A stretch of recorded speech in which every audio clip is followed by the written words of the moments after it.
Electrocast. Hold on to your butt. Come on, sucker. Let's get it on. Oh, you want to fight? You want to fight? I do not entertain hypotheticals. The world as it is vexing enough. You don't know anybody named Iris? I don't know nobody named Iris. Can I have a piece of toast? I don't give a damn what you think you are entitled to. We are changing the course of history as we see it. That is what Western demands. How could you do this to me? Really, I want to know. Why did you do that? What you feel only matters to you. Step back for 1 minute and look at the big picture.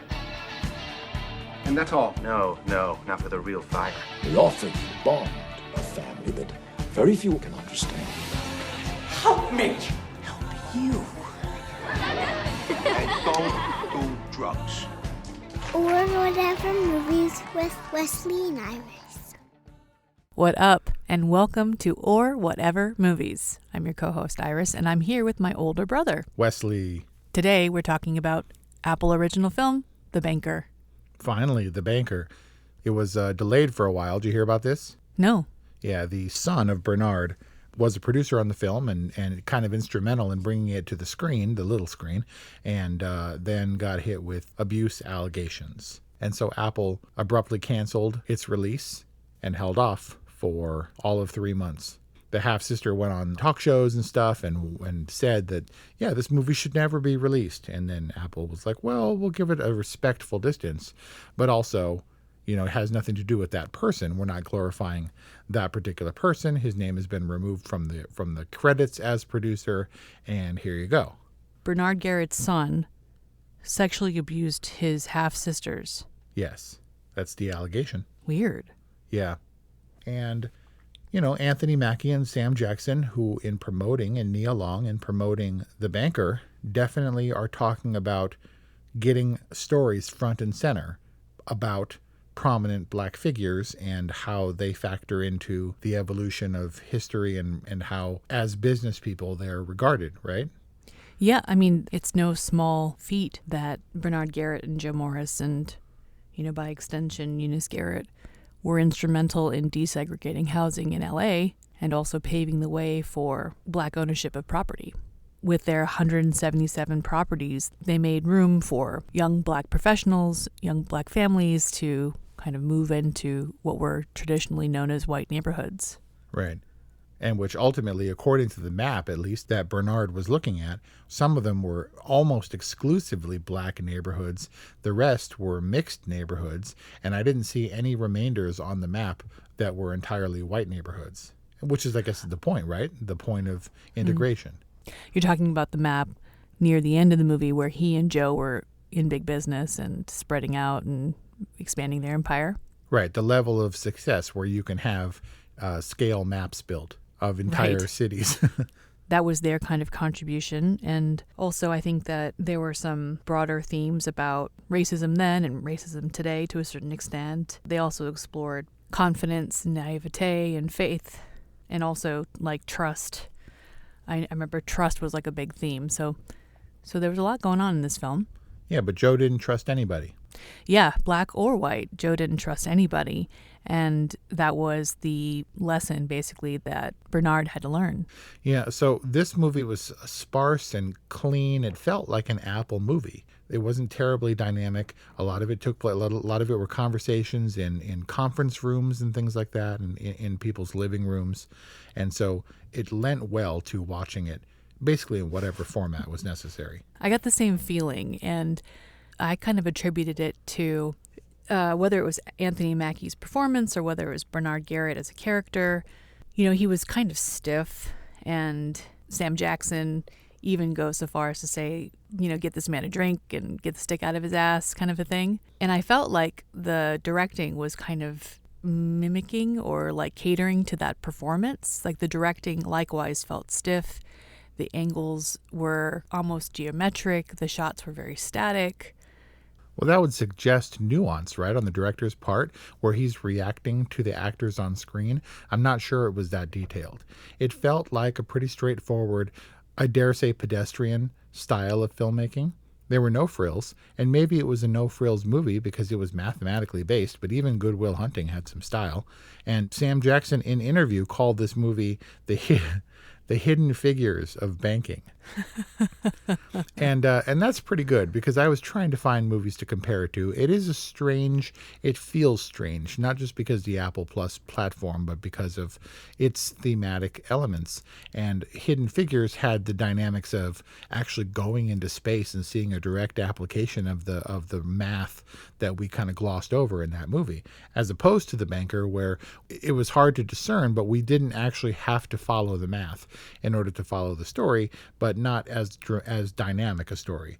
I would actually say that it was closer to, if I could be so bold, that this is more of the help of banking, because it did feel relatively safe and tidy in its style of filmmaking, including a number of musical montages, and it was just sort of safe and reliable.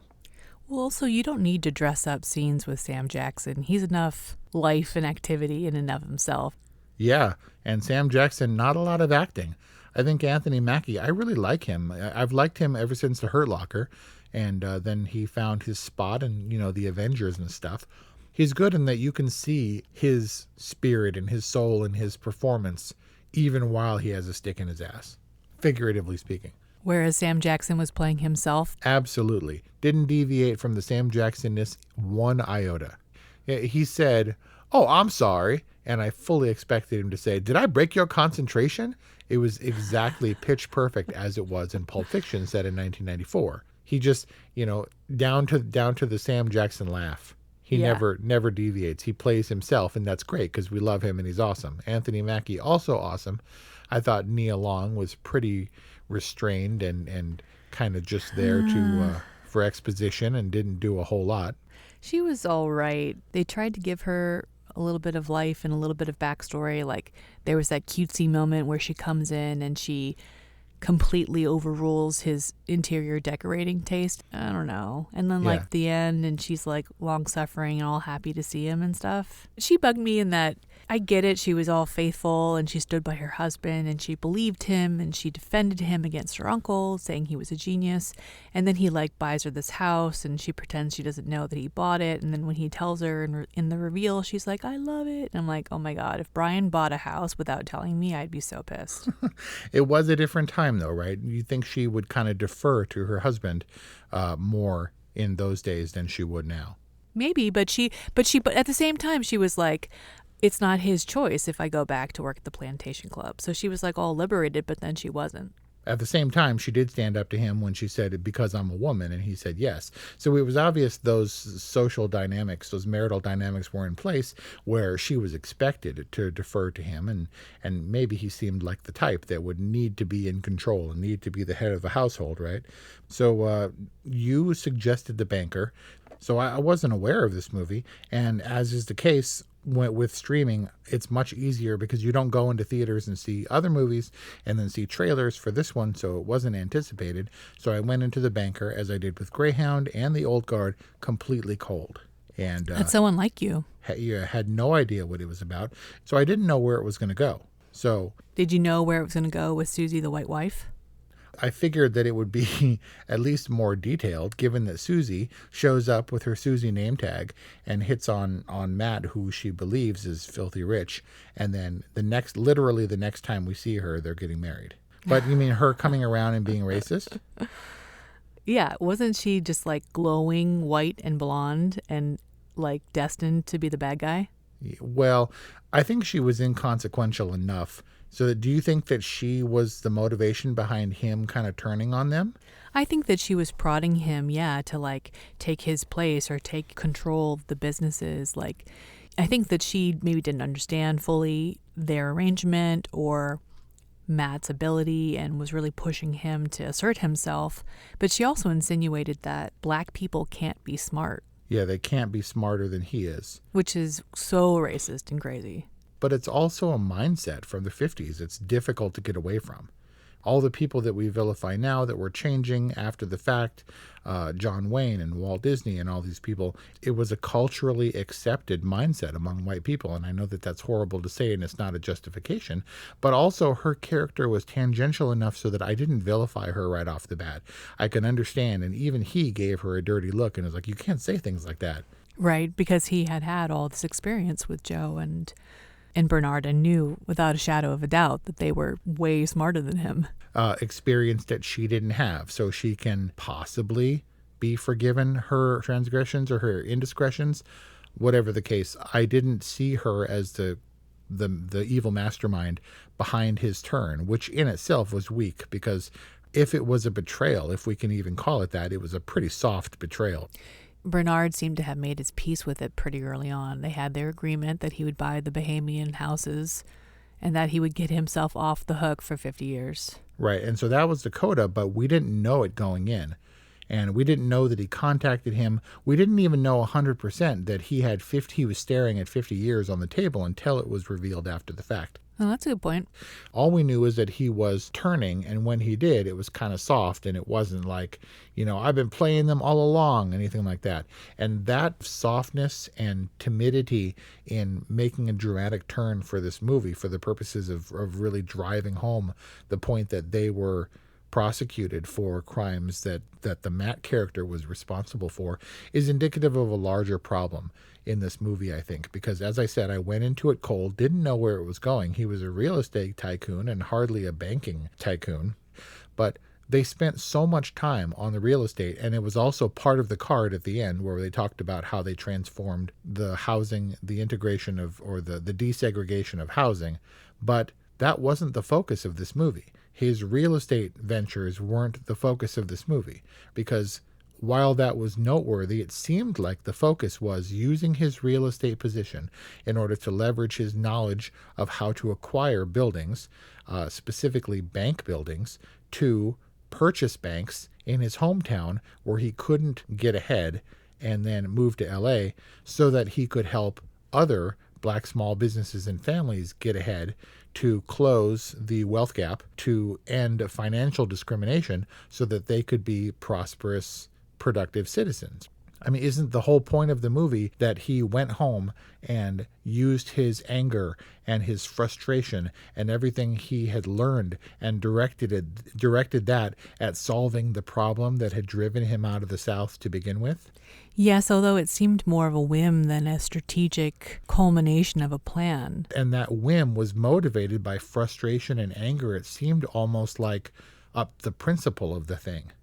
And Joe told him in no uncertain terms, this is a bad idea, because on paper it is a bad idea. Now, this is me speaking from an experience where I thought that he was, a smart, calculating business person who wasn't going to let the man keep him down in terms of expanding his wealth in the way that his intelligence would allow him to do. And then to go back to Texas and stir the pot seemed like a bad idea. They kind of made a leap into banking. Right. It's like we bought a zoo, we bought a bank, and now we're bankers and we do all the banking. Right. And then also they hadn't really pressure tested their relationship with Matt Steiner for this new business venture. Like, they did so much preparation getting him up to speed to be a front for real estate investments, but suddenly he's the president of a bank? We got a whole montage of him learning where he was like, boy, you got a car, you're rich to me.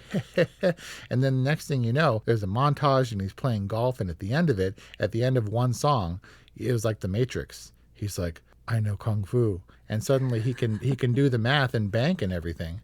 He can't do the math. He can hit a straight line drive in golf, but he's only memorizing the outcome of the math. He doesn't understand the math. He did have some flair for the fundamentals of the algebra. He could come up with the figures, but in terms of being under the thumb of the bank examiner and under pressure like that, yeah, he had to commit to memorizing these specific figures rather than do the math in his head, and obviously that faltered.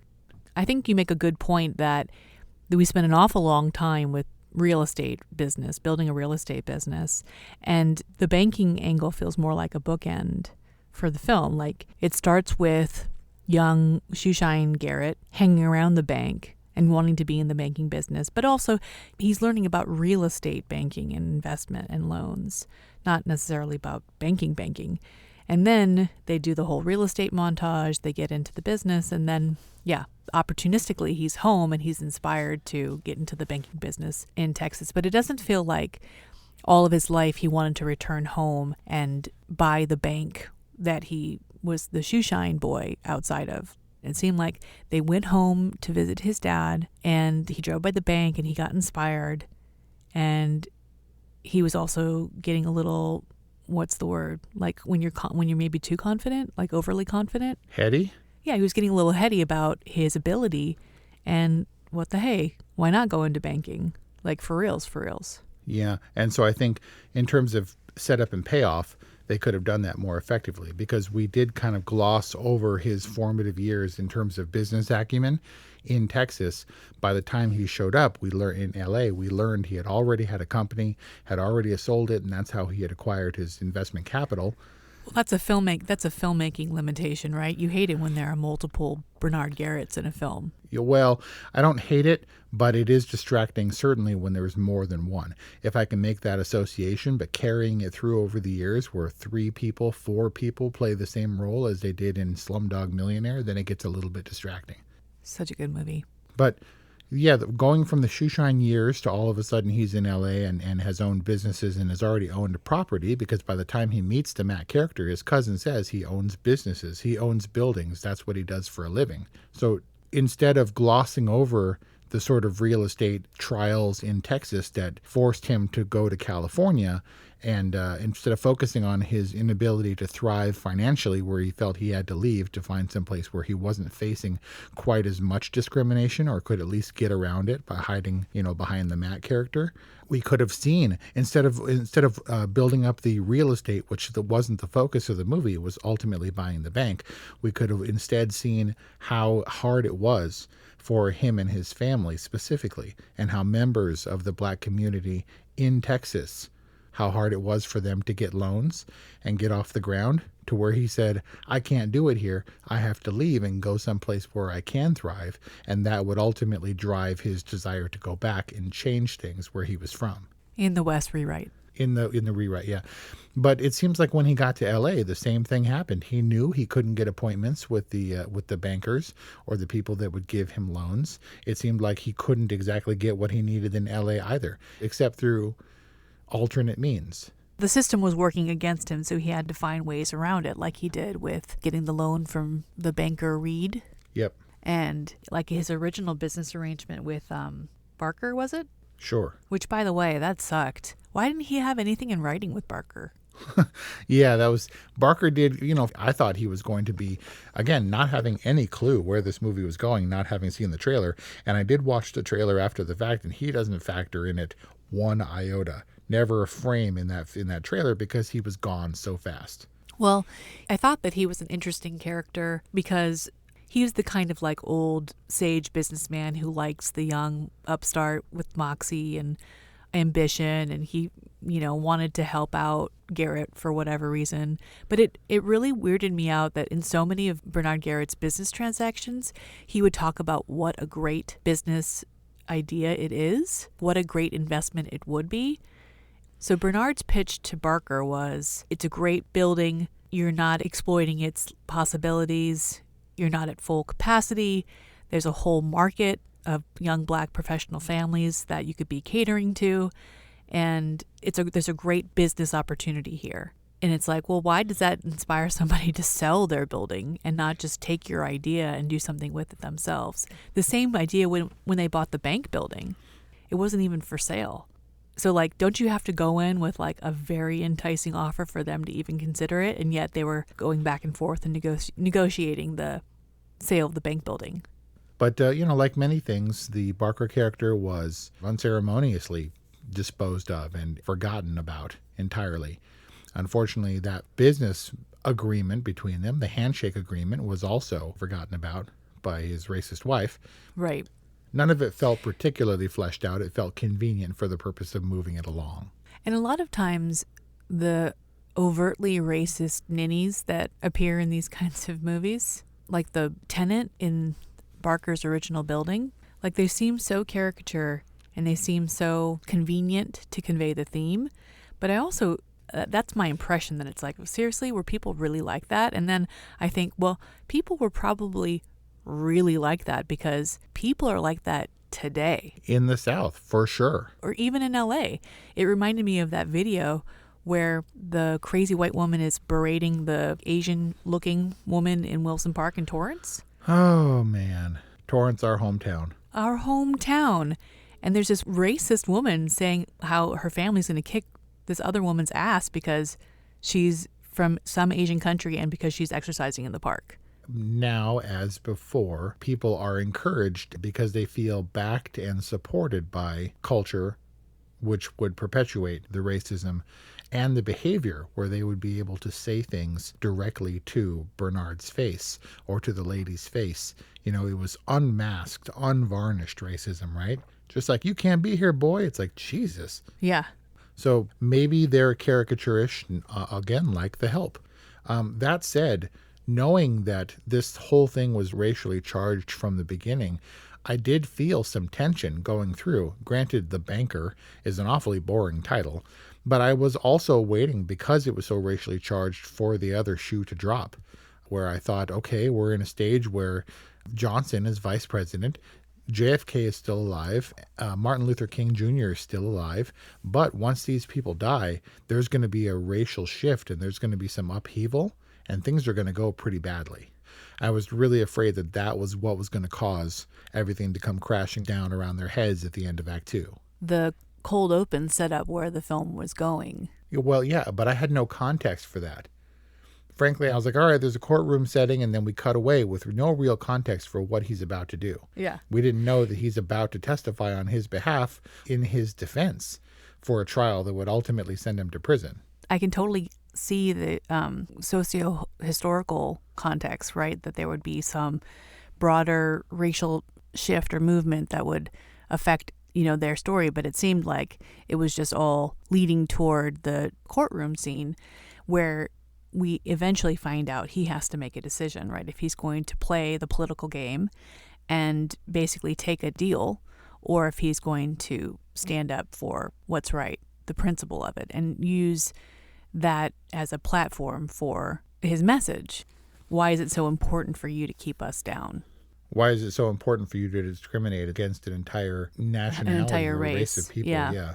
So you felt like this was it's a boring premise at the outset with a boring title, but did you feel like it was a boring movie? Did you feel like it was an important movie? I think that the importance of the message was undermined. They prevented laws from being put in place that would prevent Black business owners from getting loans and distributing loans in a way that didn't make other people feel comfy. But they didn't institute change as much as they prevented change in the wrong direction.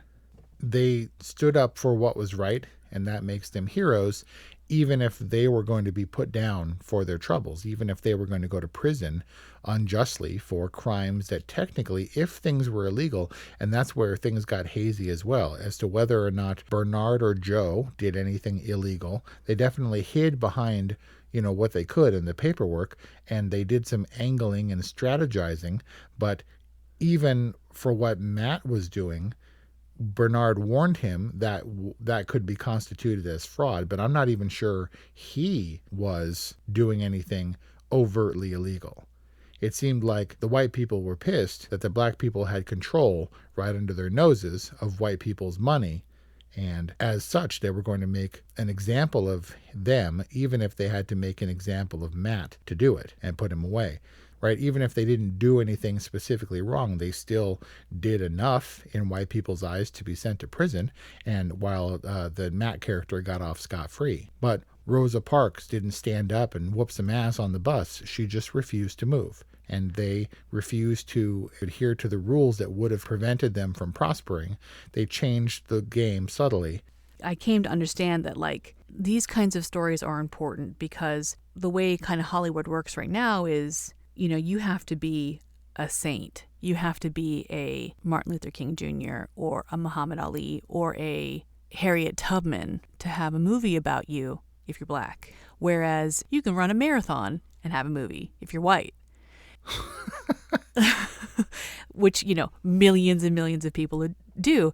And I'm not saying that The Banker gets a pass just because smaller historical black stories need to be told, but I agree that they need to be told. Yeah, and Sam Jackson produced this movie. He had heard the story, and Anthony Mackie had the story, and they both strongly felt that it needed to be told.